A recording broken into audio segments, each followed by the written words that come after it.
सद्गुरुदेव भगवान की।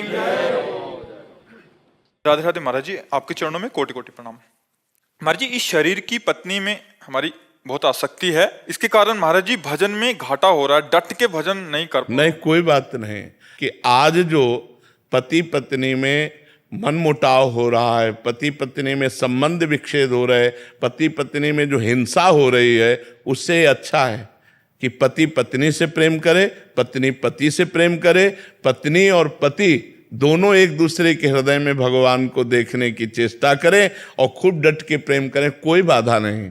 ये हमारे सनातन गृहस्थ धर्म की रीति रही है। अपनी पत्नी, अपने बच्चे, अपने परिवार से प्यार करना, वही तो टूट रहा है। उसी की तो बात कर रहे हैं। थोड़ी थोड़ी बात में भाई भाई की हत्या कर रहा है, थोड़ी सी जमीन में, थोड़ी सी बात में भाई भाई की हत्या कर रहा है। अपनी वासना की पूर्ति के लिए पत्नी पति की हत्या कर रही है, अपनी अनुकूलता न मिलने के कारण पति पत्नी की हत्या कर रहा है। यही तो हम चाहते हैं कि आपस में प्रेम करो। प्रेम बाधक नहीं है, आप चिंता न करो, प्रेम करो और उस प्रेम को भगवान को समर्पित करो। नाम जप करो और कमाओ और पति पत्नी परिवार खूब प्रेम से रहो। यही हमारे सनातन धर्म की रीति है। ये झगड़ा, लड़ाई, हिंसा, व्यभिचार, बॉयफ्रेंड गर्लफ्रेंड, इधर उधर भटकना, ये हमारे रीति नहीं है। ब्रह्मचर्य से रहो। जब ब्याह हो जाए तो अपनी पत्नी में प्रेम करो, पति में प्रेम करो, और जो बच्चे हों उनको भगवान का स्वरूप मानो और नाम जप करो और मुक्त हो जाओ। ये तो गृहस्थ धर्म के लिए है, कोई बड़ी बात नहीं। आप नाम जप करो, प्यार से रहो, बहुत बढ़िया। कानों को यही सुनने को मिले कि हम अपने पति से बहुत प्यार करते हैं, हम अपनी पत्नी से बहुत प्यार करते हैं, तभी हमारा हृदय शीतल होगा। नहीं तो प्रायः ये सब जो गंदी बातें आ रही हैं हमारे धर्म का कलंक है। ये कलंक है, ये अच्छी बातें नहीं है। हिरेन गुप्ता जी देहरादून, चंचल शर्मा जी गाजियाबाद से। महाराज जी, आप दोनों का एक जैसा ही प्रश्न था कि कह रहे हैं कि प्रभु की पूर्ण शरणागति महाराज जी कैसे प्राप्त होती है, उपासक को किन किन बातों का ध्यान रखना होता है? नवधा भक्ति की जब हम अपने अंदर अनुष्ठान वृत्ति रखते हैं तो हमें भगवान के प्रति पूर्ण शरणागति प्राप्त हो जाती है। आत्मसमर्पण का मतलब होता है पूर्ण शरणागति। श्रवण, कथन, सुमिरन, सेवन, चितलामहि, अर्चन, बंदन, अरुदासंतन, सख्य और आत्मा समर्पण, ये नवलक्षण भक्ति बढ़ाई, तब तिन प्रेम लक्षणा पाई। पाई रस भक्ति गूढ़ जुग जुग जग, दुर्लभ भव इंद्रादि विधिम। जो देवराज इंद्र और ब्रह्मा को भी दुर्लभ है, वो सुख प्राप्त होता है शरणागत को। पर तब जब नवधा भक्ति, श्रवणम, कीर्तनम, स्मरणम, विष्णुपाद सेवनम, अर्चनम, बंदनम, दास्यम, सख्य, आत्मनिवेदनम। आत्मनिवेदन का मतलब होता है पूर्ण समर्पण।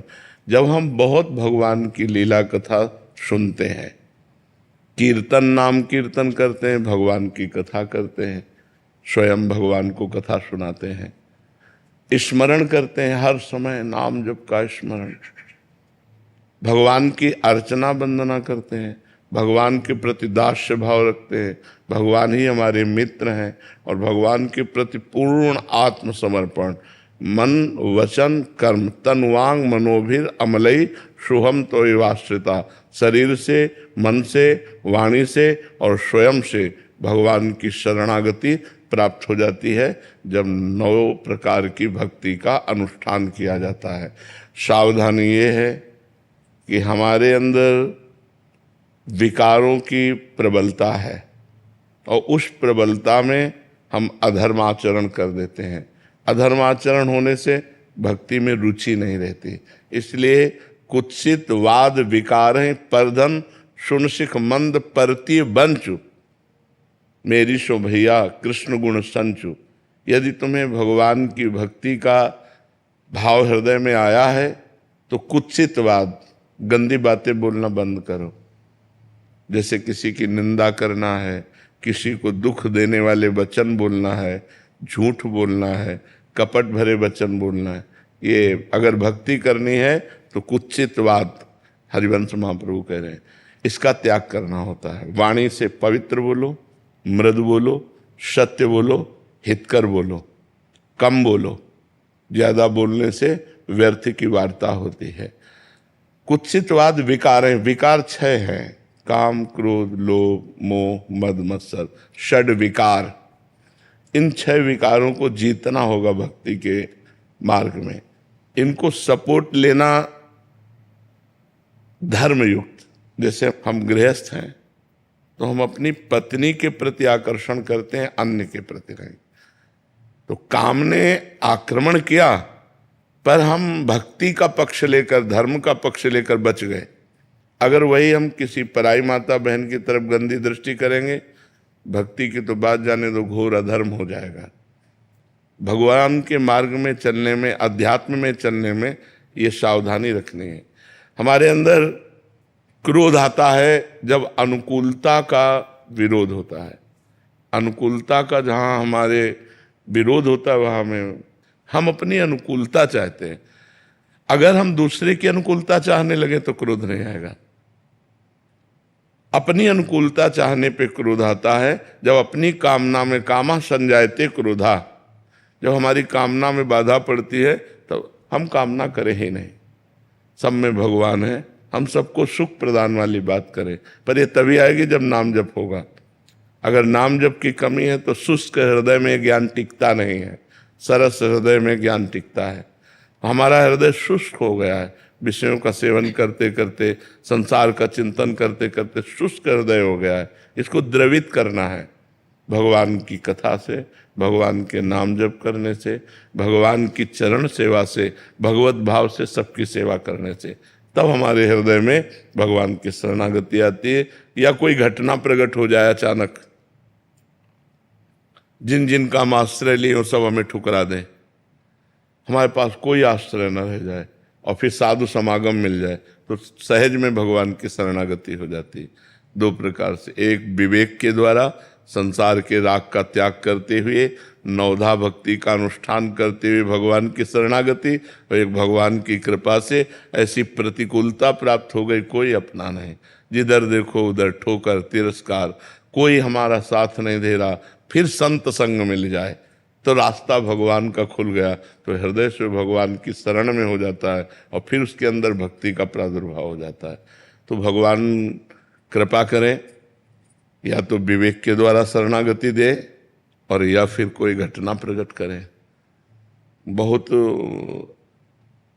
कठिन है भगवान की शरणागति। हम एक मनुष्य का आश्रय ले सकते हैं, रुपये का आश्रय ले सकते हैं, भगवान का आश्रय। जैसे गजेंद्र के ऊपर घटना घटी, गजराज कथा सुने ना गजेंद्र की। गजेंद्र, उसके परिवार ने साथ दिया, उसको घसीटने की कोशिश की, लेकिन ग्राह इतना बलवान कि 1000 वर्ष तक युद्ध होता रहा। परिवार के लोग सब छोड़ के चले गए, अब अकेला गजराज। अब वो जलचर जीव, अब वो थलचर जीव। वो बार बार जल में घसीटने से उसकी शक्ति क्षीण हो गई। अब उसको कोई जब सहारा नहीं तो उसने भगवान की याद की, हरि। बस उसी समय भगवान आ गए। शुद्ध शरणागति होते ही भगवत साक्षात्कार हो जाता है। द्रौपदी जी ने जब तक 5 पांडवों का बल रखा, भीष्म आदि सभा का बल रखा, अपनी भुजाओं का बल रखा, अपने दांतों का बल रखा, तब तक भगवान की शरणागति पूर्ण नहीं हुई। और जे ही देखा कि अब दांत से साड़ी चली जाएगी, हे गोविंद, जहाँ शरणागति हुई भगवान का, उसी समय वस्त्रावतार हो गया, भगवान वस्त्र के रूप में आ गए। तो हमारी शुद्ध शरणागति नवधा भक्ति से, या ऐसी घटना घट जाए कि सब हमें तिरस्कार कर दें, कोई बल, सुनेरी मैंने निर्बल के बलराम। जब हम निर्बल हो गए तो फिर बात बन गई। अपबल तपबल और बाहुबल, चौथो बल है दाम, शूर किशोर कृपाते सब बल, हारे को हरि नाम। हार गए, कोई हमारा नहीं, तो भगवान की शरणागति हो गई। या विवेक के द्वारा हम शरणागति प्राप्त करें। समझ रहे हैं आप? मुक्ता जी जोधपुर से। राधे राधे महाराज जी। महाराज जी, साधना और कृपा में क्या संबंध है? कृपा से साधना होती है, साधना से कृपा का अनुभव होता है। जब हरि कृपा गुरु कृपा होती है तो साधना में हमारी रुचि होती है, और जब साधना होती है तो कृपा का परिचय मिलता है। कि हमारे ऊपर अपार कृपा भगवान की है और उस कृपा में रोता है, उस कृपा में आनंदित होता है, उस कृपा में वो बह जाता है और वो भगवान के चरणों तक पहुंच जाता है। जब तक भगवान की कृपा नहीं होगी तब तक कृष्ण कृपा के बिना एक बार भी कृष्ण नहीं बोल सकते आप। राधा कृपा के बिना आप एक बार भी राधा नहीं बोल सकते।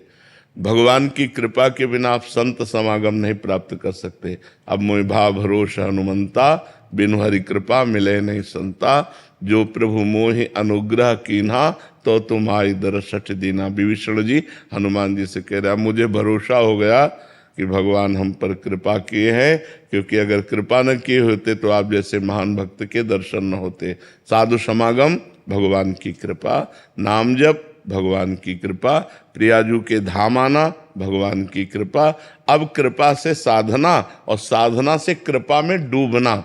कृपा अथाह समुद्र है, भगवान कृपा समुद्र है। उनकी कृपा में वो भक्त देखता है चारों तरफ भगवान की कृपा हमारे को घेरे हुए है और मैं प्रतिपल भगवान के नजदीक पहुंच रहा हूं और हृदय में आनंद, उत्साह, निरंतर नाम जप, ये सब कृपा से होता है।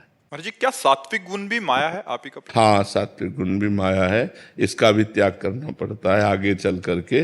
पहले हम जैसे कांटे से कांटा निकालते हैं तो हम सतोगुण बढ़ाकर रजोगुण तमोगुण का त्याग करते हैं, फिर भगवान की भक्ति के प्रभाव से गुणातीत हो जाते हैं, तीनों गुणों से परे। क्योंकि भगवान गुणातीत है ना, तो भगवान का प्रेम भी गुणातीत है। गुण रहितम कामना रहितम प्रतिक्षण वर्धमानम सूक्ष्मतरम अनुभव स्वरूपम, ये सब प्रेम के लक्षण हैं। तो जो सतोगुण है ये भी दयादि वृत्तियों से बाधक बना देता है। जैसे भरत जी ने दया किया तो हिरण के उसमें फंस गए। तो दयादि वृत्तियों का भी त्याग करके निर्ममो निरहंकारा, ना किसी से ममता ना कहीं अहंकार, निरंतर भगवत चिंतन परायण होकर वो महापुरुष गुणातीत होकर भगवान को प्राप्त कर लेता है। तो सतोगुण भी भगवान की शुद्ध भक्ति के लिए पहले तो सहायक है, बाद में बाधक है, इसलिए उसका भी त्याग कर दिया गया है। मोहित जी भिवानी से। राधे महाराज जी। राधे राधे महाराज जी। महाराज जी, सन्यासी और वैष्णव इनमें क्या अंतर है महाराज जी? संन्यास मार्ग अहम गृह उपासना है, मैं ब्रह्म हूं, और वैष्णव दासोहम की उपासना है, मैं उस पर ब्रह्म परमात्मा का दास हूं, सखा हूं। वो परमात्मा हमारे भाव के द्वारा पुत्र भाव को भी प्राप्त होता है तो वात्सल्य भाव भी है। वही परमात्मा हमारा कांत है तो गोपी भाव भी है, सहचरी भाव भी है। तो इसमें मुख्य दासत्व है और उसमें आत्मस्वरूप का ज्ञान है। संन्यास मार्ग आत्मस्वरूप का ज्ञान, अहम ब्रह्मास्मि तत्त्वमसि, जो महावाक्य हैं उनको सिद्ध करना, और वैष्णव मार्ग में भगवान के दासत्व को सिद्ध करना। दोनों मार्ग उसी परब्रह्म परमात्मा की आराधना करते हैं, पर एक उसमें तन्मय होकर अभेद हो जाते हैं, ब्रह्मविद ब्रह्महि भवति, और एक तन्मय होकर अपने आप को भूल जाते हैं, वो है वैष्णव। एक में तन्मय होकर सिर्फ अपने ही स्मृति रह जाती है, अहम ब्रह्मास्मि, और एक ब्रह्म नहीं, माया नहीं, नहीं जीव नहीं काल, अपनी ही सुधि ना रही, एक रहे नंदलाल। समझ में आया? एक तू में लीन हो गया, एक मैं में लीन हो गया, और जो मैं तू में लीन है वो माया में है। तू ही तू भक्ति, मैं ही मैं ज्ञान, मैं और तू माया, मैं और मोर तोरते माया, जेहि बस कीन्हे जीव निकाया। तो वैष्णव मार्ग दासोहम, संन्यास मार्ग सोहम अस्मिति व्रत्य अखंडा, मैं वही हूं, सोहम, दासोहम सोहम। समझ पा रहे आप? आपका जो जीवन है ना वो विफल नहीं जाएगा। भारत पूरा गौरवान्वित है आपके जीवन से, और जो नहीं मिले हैं, दर्शन नहीं किए हैं, उसमें भी बड़ा सुधार होता है। जो यहाँ नहीं आ सके, गुजरात से आते हैं, तो वहाँ इतना है कि जिन्हें नहीं देखा, अपना दर्शन नहीं किया है, वो भी इतना पवित्र रहते हैं, इतना अनुशासन में रहते हैं, बाहर का खाना पीना छोड़ देते थे बहुत। हाँ, तो भगवान से प्रार्थना यही, हमारा प्रयास भी यही है कि हमारी समाज सुधरे, हमारी समाज में जो पतन की वृत्तियां बढ़ रही वो हटे और उत्थान हो, स्वस्थ रहें, पवित्र रहें, प्रिय समाजवादी बने, कि एक एक दूसरे के प्रति सुख का भाव रखे, तो बढ़िया बात बन जाए। आपका घर घर पर जनमानस पर बहुत असर, बहुत असर। ठाकुर जी का ही प्रभाव है, ठाकुर जी के। ज्योति जी ग्वालियर से। राधे राधे महाराज जी। महाराज जी, आपने हमें एक भाई के अपने बहन के प्रति क्या कर्तव्य है इसके बारे में एक वीडियो में बताया था। आज मैं आपसे जानना चाहूंगी कि एक बहन का अपने भाई के प्रति क्या कर्तव्य होना चाहिए। अगर भाई बहन कभी आपसी लड़ाई में एक दूसरे को अपशब्द कह देते हैं तो क्या इसका पाप लगता है महाराज जी? या देखो, एक घर में स्वाभाविक अनुकूलता प्रतिकूलता में थोड़ा एक दूसरे के प्रति रोष हो जाना, वो कोई अपराध के अंतर्गत नहीं आता। जहाँ हम 4 बच्चे 4 परिवार के लोग रहते हैं तो कभी छोटी मोटी अनुकूलता में उसे हमें ऐसा वचन नहीं बोलना चाहिए जिससे उनका दुख हृदय में बहुत लंबे समय तक रहे। छोटी मोटी बातें तो ठीक है, हमें ऐसे वचन नहीं बोलने चाहिए कि हमारे वचन का दुख वो जब याद करें तब हृदय में, किसी के प्रति भी ऐसा नहीं बोलना चाहिए, क्योंकि सबके हृदय में परमात्मा विराजमान है। हमको भाई क्या, अच्छा एक भाई तुम्हारे घर का है और बहुत से भाई पूरे भारत में हैं, ये सब हमारे भाई ही तो है ना। हमको भाई के प्रति भाव रखना है, जो हमारे समान है वो भाई के, और जो हमसे बड़े हैं वो पिता के समान, जो हमारे छोटे हैं वो पुत्रवत। हमको किसी का भी दिल नहीं दुखाना, क्योंकि सबके दिल में भगवान विराजमान रहते हैं। तो एक समाज जो हमें मिली है उसमें हमारा बहुत रोल है। हम किसी की पत्नी हैं, हम किसी की बहन हैं, हम किसी की माँ हैं, हम किसी की बेटी हैं, तो हमको ये सब रोल निभाने हैं। ये हमको एक अभिनय मिला है इस जगत नाटक पर। यदि हम ठीक अभिनय कर ले गए तो हम मुक्त हो जाएंगे, अगर अभिनय में चूक हो गए तो बार बार जन्म, बार बार मरण, ये दंड मिलेगा। तो पहले तो हम खूब नाम जप करें, और एक भाई के प्रति नहीं, हम संपूर्ण भारतवासियों के प्रति, विश्व के प्रति भाईचारे का ही व्यवहार रखें। सबको हम अपने भ्रातृतुल्य ही देखें और मृदु वचन बोलें। और कभी अगर हमसे कठोर वचन हो जाता है तो जब हमारा गुस्सा शांत हो तो हमें क्षमा मांग लेनी चाहिए। हमको सब में भगवान देखने हैं। हाँ, हमें सेवा दी है कि हम, अगर आप गलत चलते हैं तो हम आपको डांटें, लेकिन डांटने के बाद फिर आपसे हमें विनय करनी पड़ेगी। ये हमारी वैष्णव पद्धति है कि अगर हम किसी को कुछ बोलते हैं तो इसके साथ हमारी विनम्रता, हमारी क्षमा याचना की भावना उसके सामने प्रस्तुत होने, चाहे वो छोटा बच्चा ही क्यों ना हो। अगर हमने डांटा तो इसके बाद देखो भाई, हम तुम्हारे अच्छे के लिए डांटा, तुम क्रोध मत करना, हमने जो बोला उसको अगर तुम्हें बुरा लगा हो तो क्षमा करना, लेकिन हम आपको अच्छे के लिए डांटा। तो हमें चाहिए कि हमारा व्यवहार सबके प्रति मृदु हो, हितकर हो, मंगलमय हो। अनीता मिश्रा जी झांसी से। राधे राधे राधे महाराज जी। महाराज जी, गुरु कृपा से नाम जब प्रयासरत है। महाराज जी, आपके श्रीमुख से इस चौपाई को बहुत बार सुना है, सुमेरी पवन सुत पावन नामू, अपने बस करी राखे रामू। महाराज जी, इसका भावार्थ अगर आप। भाव ये है कि देखो, भजन में इतना प्रभाव है कि जो परम स्वतंत्र न सिर पर कोई, परम स्वतंत्र परमात्मा है जिसके ऊपर कोई अनुशासन नहीं है, वो सबका शासन करने वाला ईश्वर है, लेकिन नाम जापक उस परमात्मा को भी अधीन कर लेता है। भक्ताधीन मनः पूज्यो, गोपाल शास्त्र नाम में लिखा हुआ, भक्त के अधीन हो जाता है वो परमात्मा जो परम स्वतंत्र है। भक्त जैसा कहता वैसा करता है।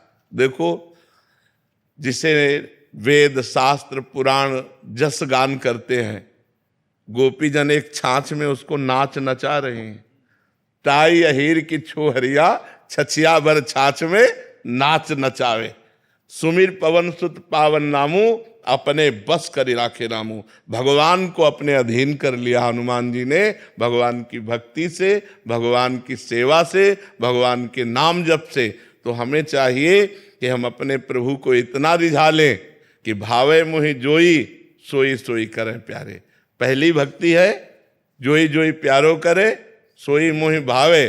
और फिर सिद्ध भक्ति है कि भावे मोहि जोई, सोई सोई करे प्यारे। जो मेरे हृदय में आता मेरे प्यारे वही करते हैं।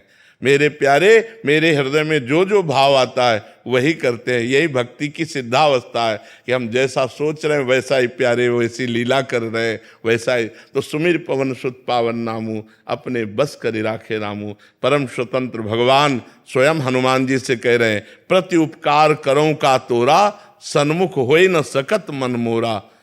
सुन सुत तो ही उरिन में नाही, कर विचार देखा मन माय। हनुमान जी से कह रहे हैं कि हे तात, हे वत्स, मैं तुमसे कभी उरिन नहीं हो सकता। और मैं क्या बताऊं, तुम जो सेवा करते हो, जो सुमिरन करते हो, जो प्रेम करते हो, जो समर्पण किए हो, तो प्रति उपकार करो का तोरा, सन्मुख होई न सकत मन मोरा।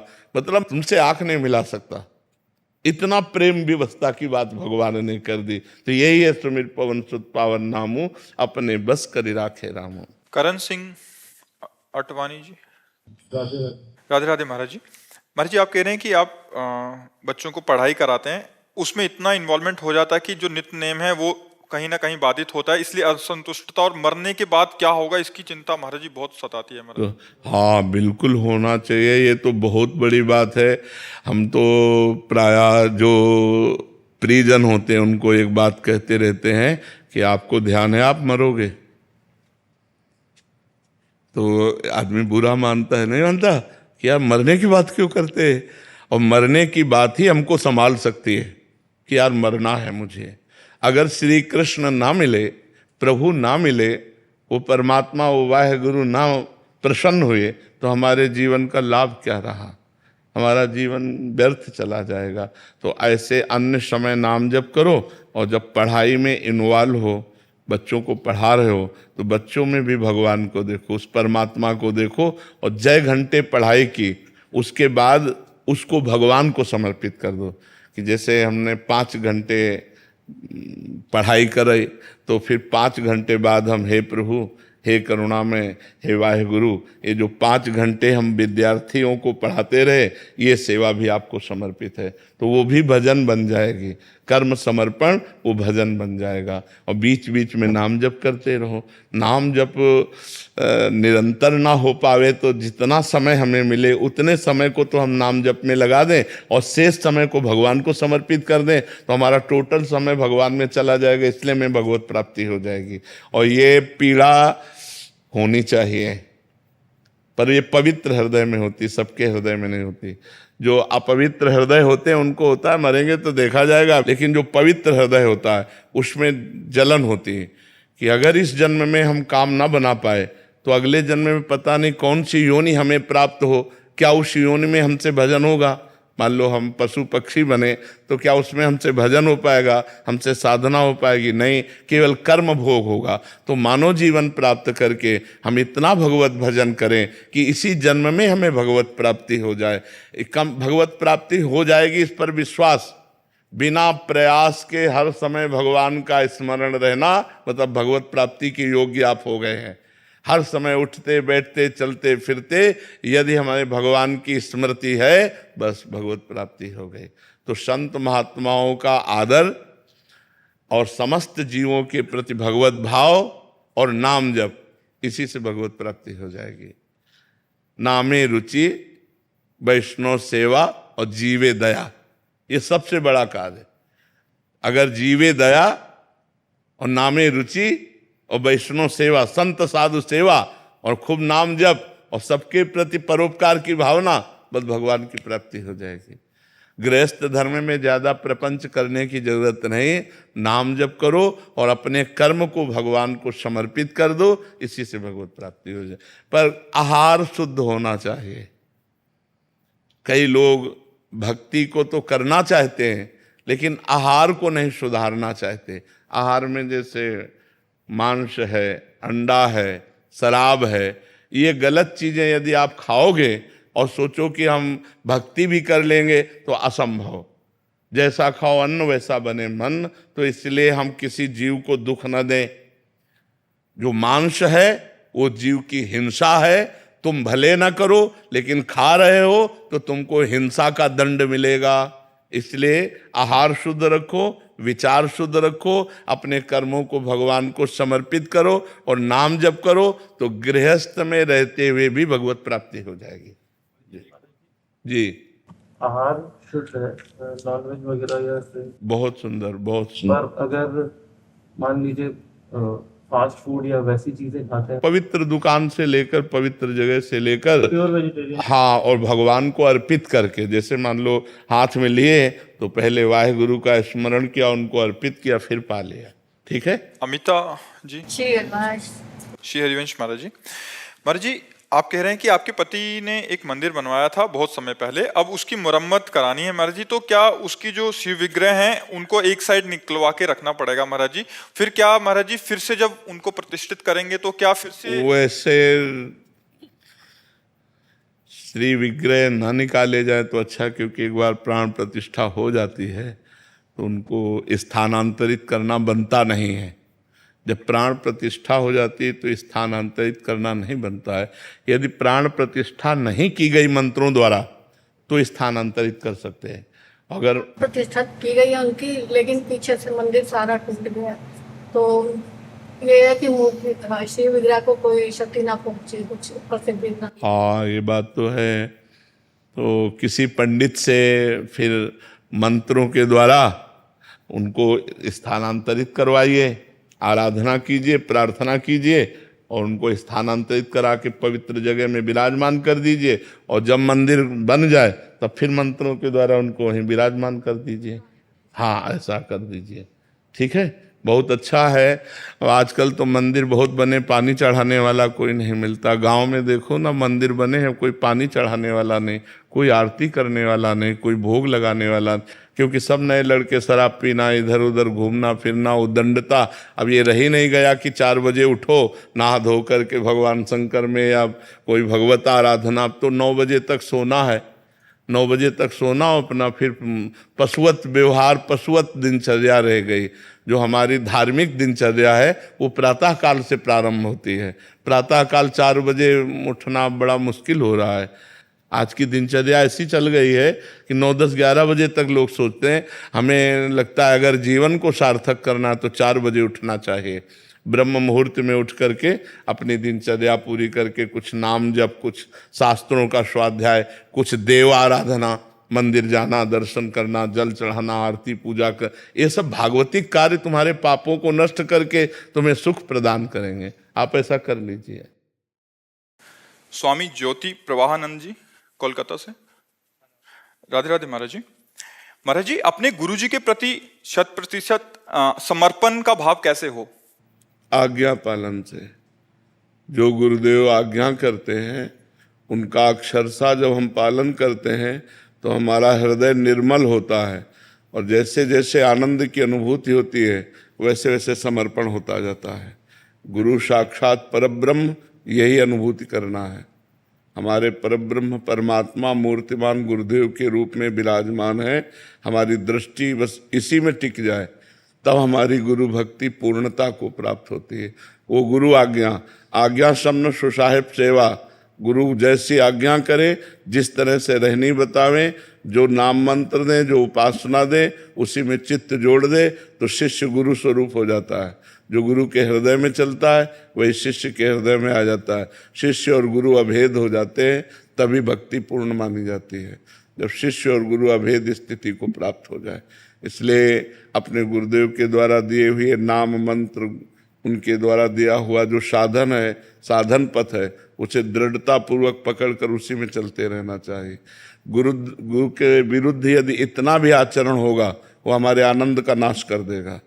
गुरु की अवज्ञा होगी तो परमार्थ ढक जाएगा, दिखाई ही नहीं देगा। बस यही मायाकृत मान सम्मान, भोजन, रुपया, पैसा, प्रणाम, नमस्कार, बस यही दिखाई देगा। और गुरु कृपा हो गई तो ये सब धूल धूसरित हो जाएगा। जैसे बमन की तरफ कोई देखना भी नहीं चाहता, ऐसे इस भोग विलासिता की तरफ वैराग्य को प्राप्त होकर वो अपने आत्मस्वरूप ब्रह्म स्वरूप का अनुभव कर लेता है, जो गुरु कृपा पात्र होता है। इसलिए गुरुदेव की आज्ञा में रहे, गुरुदेव के बताए हुए साधन पथ पर चले तो गुरुदेव के चरणों में अनन्य प्रेम हो जाएगा। श्वेता रंजन जी। राधा वल्लभ श्री हरिवंश। राधे राधे। महाराज जी, आप कह रहे हैं कि अपने जो अभी जो प्रेम है और गुरु के प्रति और कैसे बढ़ाया जाए? अनन्य तो है, बट और कैसे बढ़ाएं? बस जो गुरु ने नाम दिया, मंत्र दिया, निरंतर जपते जाओ, देखते जाओ कि गुरु से कितना प्रेम होता है। गुरु की आज्ञा का अगर उल्लंघन करके किसी भी जगह अपराध करोगे, वो सीधे अपराध गुरु से अप्रीति कर देगा, गुरु के विरुद्ध भाव आ जाएगा, गुरु के प्रति दोष दर्शन होने लगे। कहीं भी अपराध करो विश्व में, कहीं भी विश्व में अपराध करो, पहले तुम्हारे गुरु से संबंध खंडन होगा, तब तुम्हारा पतन होगा। अगर गुरु से संबंध खंडन न हो तो माया की ताकत नहीं कि वो शिष्य को पतन के मार्ग में ले जाए। इसलिए हम कहीं भी किसी की निंदा ना करें, किसी की निंदा ना सुने, किसी के दोष दर्शन ना करें, किसी के दोष दर्शन वर्णन ना करें, तो हमारा भजन सुरक्षित रहेगा। इसलिए हम तीन को संभालें, वाणी को, कान को, नेत्र को। नेत्र से दोष दर्शन न करें, और कान से हम किसी की निंदा न सुने, और वाणी से हम किसी की निंदा न करें। अगर परदोष दर्शन, परदोष श्रवण, परदोष कथन से बच जाएं और हमारे शरीर के द्वारा कोई मलिन अपराध ना बने, तो गुरु चरणों में दिन प्रतिदिन अनुराग बढ़ता चला जाएगा। गुरु के चरणों में अनुराग बढ़ने का मतलब इष्ट का सानिध्य। गुरु प्रसन्न साहब अनुकूला, मिटी सकल कल्पित भय। कल्पनात्मक जो जड़ चेतन की ग्रंथि का भाव था वो नष्ट हो गया, वो अपने स्वरूप में स्थित हो गया, या भगवान के प्रेम में मतवाला हो गया। तो पर निंदा, श्रवण, कथन इससे बचे, और परदोष दर्शन से बचे, और खूब डट के नाम जप करे, और कहीं कोई शरीर से अपवित्र आचरण न होने पावे। नहीं, बहुत बुरा फंसता है साधक, फिर हृदय जलता है, इंद्रियों की विलासता में फंस करके वो अपना नाश कर लेता है। अब चढ़ने की हिम्मत नहीं रह गई, और इंद्रियों की विलासिता उसे ऐसा कमजोर कर देती है कि जिस भोग में वो सुख चाहता था, अब वही जलाता है उसे, पर उसे छोड़ नहीं सकता। इसलिए गुरु अवज्ञा ना हो, गुरु आज्ञा के अनुसार जीवन हो, तो प्रतिदिन अनुग्रह बढ़ता जाएगा, अनुराग बढ़ता जाएगा, गुरु कृपा बढ़ती जाएगी, गुरु प्रेम बढ़ता जाएगा। गोपीलाल जी राजस्थान से। राधा वल्लभ श्री महाराज जी, आपका भी गुरु से संबंधित ही प्रश्न है कि गुरु की सेवा महाराज जी पूर्व के भजन से मिलती है या कृपा से, या उससे? नहीं, कृपा से मिलती है, इसमें अपना साधन पक्ष तो नहीं होता। गुरु सेवा गुरु कृपा से मिलती है। जब गुरु प्रसन्न होते हैं, अहेतु की कृपा करते हैं, तब वो आज्ञा कर देते हैं। उपदेश करना अलग बात है, प्रवचन करना अलग बात है, आज्ञा करना अलग। आज से तुम ऐसे रहोगे, आज से तुम ये जपोगे, आज से तुम ये करो, ये गुरु आज्ञा है। बस यही सेवा है। हाथ पैर दबाना, कपड़ा धो देना, भोजन प्रसाद की व्यवस्था कर देना, ये बाह्य सेवा है। ये बाह्य सेवा करते हुए भी यदि गुरु की आज्ञा का उल्लंघन हो जाए तो लाभ नहीं प्राप्त होता है। बाह्य सेवा नहीं है तो गुरु की आज्ञा पे आप चल रहे हो, तो वही वस्तु प्राप्त होगी जो गुरुदेव को प्राप्त होगी। सबसे जोरदार बात है गुरु आज्ञा का। किसी संत महापुरुष की आज्ञा में जीवन समर्पित कर देना, ये बहुत कठिन बात है। मन स्वतंत्रता चाहता है, मनमानी आचरण करना चाहता है, गुरु की आज्ञा में चलना बिल्कुल कठिन बात है। और जो चल गया तो माया पर विजय प्राप्त कर। जे गुरु चरण रेणु अनुरागी, ते लोकहु बेदहु बड़ भागी। जे गुरु चरण रेणु सिर रही, ते जन सकल विभव वसुरहि। बन्नो गुरुपद पदुम परागा, सुरित सुबास सरस अनुरागा। श्री गुरु पदनख मनगन ज्योति, सुमिरत दिव्य दृष्टि ही होती। गुरुदेव साक्षात परब्रह्म परमात्मा मानव रूप में हमारा कल्याण करने के लिए अवतार लिए।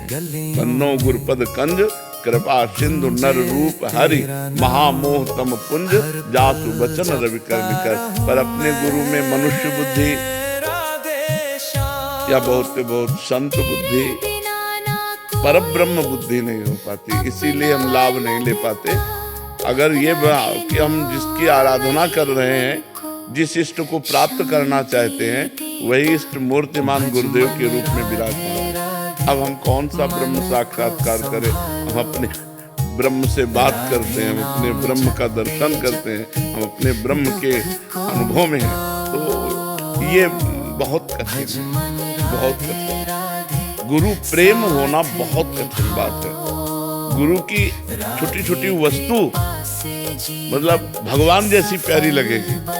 बोले गुरु जी की पादुका है, ये गुरु जी की प्रसादी है, गुरु जी की प्रसादी, वो ऐसा लगेगा मानो भगवान मिल गए। एक बार हम कथा सुनाते हैं कि अमीर खुसरो जी हीरा जवाहरात का व्यापार करते थे, पर अपने गुरु के अनन्य भक्त थे। तो एक उन फकीर के पास जाते थे और कहते हमारी बेटी का ब्याह है, बाबा कुछ व्यवस्था कर दो। तो धनी मानी लोग आया करते थे, तो इस भाव से गए थे। तो उनका परसों आना, फिर परसों आया, बाबा बेटी का ब्याह है, वो आपने कहा था परसों आना। बाबा के पास तो बाहे कुछ था नहीं, धनी पुरुषों से मांग सकते नहीं। तो उनका बेटा हमारी पादुका ले जा। अब वो एकदम रुपया पैसा की जरूरत है, पादुका की हमें क्या जरूरत, लकड़ी की पादुका। पर संत ने कहा, उसको सबसे बड़ी बात थी, संत ने कहा है तो आज्ञा पालन किया, पादुका सर पे रखी। अब बोला जो भगवान रचे होंगे, वो घर के लिए चल दिया। रास्ते में अमीर खुसरो आ रहे थे, उनको सुगंध आई अपने गुरु की, अनुभूति हुई मेरे गुरु की कोई वस्तु है। अपने जनों से कहा देखो देखो कोई आसपास ऐसा है जिसके पास गुरु की वस्तु कोई है, हमारे गुरुदेव की हमें अनुभूति हो रही है। और बावरे से हो गए, देखा वो खुला पादुका लिया। कहाँ से आ रहे हो? बोले बाबा के पास गए थे। बाबा के पास किस लिए? धन लेने के लिए। तो बाबा ने पादुका दे दी। तो बेचोगे पादुका? हाँ, हमको पादुका की जरूरत क्या है? तो बोले 13 ऊँटों में असरफीर हीरा है, आप ले जाओ। मैं नौकरों सहित ऊँटों सहित पादुका ली और गए, जाकर प्रणाम किया, पादुका रखी। गुरुजी पादुका ले आए। बोले कितने में? बोले 13 ऊँटों की असरफीर। बोले हाँ ठीक है, चलो, सस्ता था, सौदा सस्ता किया। ये अनुभूति तभी होती है जब गुरु में परब्रह्म भाव हो, तन मन धन सब कुछ, सकल समर्पण प्राण धन, गुरु सेवा तज करे जेबान, यह अधर्म यह सबहानि, कान न रसकन में रहे, गुरु गोविंद न भेद कराए, संत सकल सुनो चितलाए, श्री हरिवंश प्रताप जस। प्राणपन से गुरुदेव में जो समर्पित हो गए तो गुरुदेव का प्यार मिलता है, फिर सेवा मिलती है। समर्थ गुरु रामदास जी की सेवा में जो नजदीक शरीर सेवा में है, वो तो 2, 3, 4 होंगे। तो औरों को ईर्ष्या हुई, उनमें एक सबसे ज्यादा हर बात उन्हीं से कहते थे समर्थ गुरु रामदास जी। तो सबको ईर्ष्या हुई कि हम भी तो शिष्य हैं, हम भी तो ऐसा क्यों। तो धीरे धीरे ईर्ष्या बड़ा रूप रखी। तो निंदा स्तुति की जब समर्थ गुरु रामदास जी ने सुना तो उन्होंने एक लीला की। बहुत दर्द हो रहा है जांग में, तो जो आवे प्रणाम करे, बहुत दर्द हो रहा है जांग में। तो गुरुजी क्या हो गया? फोड़ा हो गया है, बहुत दर्द कर रहा है। तो बोले शिवाजी से कहें, क्योंकि शिवाजी शिष्य थे, राजवैद्य लेके आ। बोले राजवैद्यों से नहीं ठीक होगा, सब शिष्य एकत्रित हो। आज्ञा हुई, सब शिष्य एकत्रित। बोले जहरीला फोड़ा है और इसका मुंह यहाँ है, अगर मुंह लगाकर पूरा मवाद पी लिया जाए तो हमारा अभी ठीक हो जाएगा, लेकिन जो पिएगा वो मर जाएगा। खसकने लगे पीछे, मरने वाले शिष्य कोई नहीं, सब पीछे हट गए। वो जो शरीर सेवा में थे, वो जो उन्होंने कहा गुरुजी हमें आज्ञा हो तो ये सेवा हम कर दें। उनका हाँ आज्ञा है। उन्होंने हटाया कपड़ा और मुंह लगाया, बड़ा मीठा लगा, क्योंकि वो कलमी आम बना था और कुछ नहीं था। पूरा दबा के फिर बोले गुरुजी अगर रोज पीले को मिले तो और जितने शिष्य थे वो सब अवाक रह गए। तो उन्होंने कहा देखा ये सकल समर्पण प्राण, गुरु के लिए प्राण समर्पित है। अगर हम ये जहर पी लेते हैं, मवाद पी लेते हैं और गुरु जी अगर स्वस्थ हो जाते हैं तो मेरा मर जाना उचित है, गुरु जी स्वस्थ हो जाए। ऐसा समर्पण होना, ऐसा भाव होना बहुत कठिन बात है कि हमारे गुरु जी परब्रह्म परमात्मा है, हमारे गुरु जी सर्वस्व है। ऐसा भाव बहुत कठिन है, बहुत कठिन है। कुछ दे देना, कुछ प्रणाम नमस्कार कर देना, खवा पिला देना, ये सब हो सकता है, लेकिन सकल समर्पण, प्राण धन सब कुछ गुरुदेव का, गुरुदेव की आज्ञा पर प्राण त्याग देना, ये बहुत कठिन बात है। बोले हमारे गुरुजी कहते हैं ऐसा, अब दूसरों से सलाह ले रहे, अरे ऐसा कहीं होता है? तो आप बस खत्म खेल। गुरु की बात किसी से, मेरे मालिक का हुक्म हुक्म है, ये जीवन आपके लिए समर्पित है, आपका अभी गला उतार दे। ऐसा देखो, वस्तु की प्राप्ति के लिए समर्पण अत्यंत आवश्यक है। गुरु गोविंद सिंह जी ने पंच प्यारों की तैयारी की, अंदर ले जाते और फिर वहां से नाली से रक्त जैसा निकलता, वो रक्त था नहीं, रक्त जैसा निकलता। एक खड़ा हुआ, अंदर ले गए, खच से आवाज आई और नाली से खून निकला, और दूसरा खड़ा हुआ। 5 केवल पूरी लाखों की भीड़ में 5 खड़े हुए थे, फिर बाद में 5 को निकाल के लाए, बोले 1.25 लाख से 1 को लड़ाऊंगा।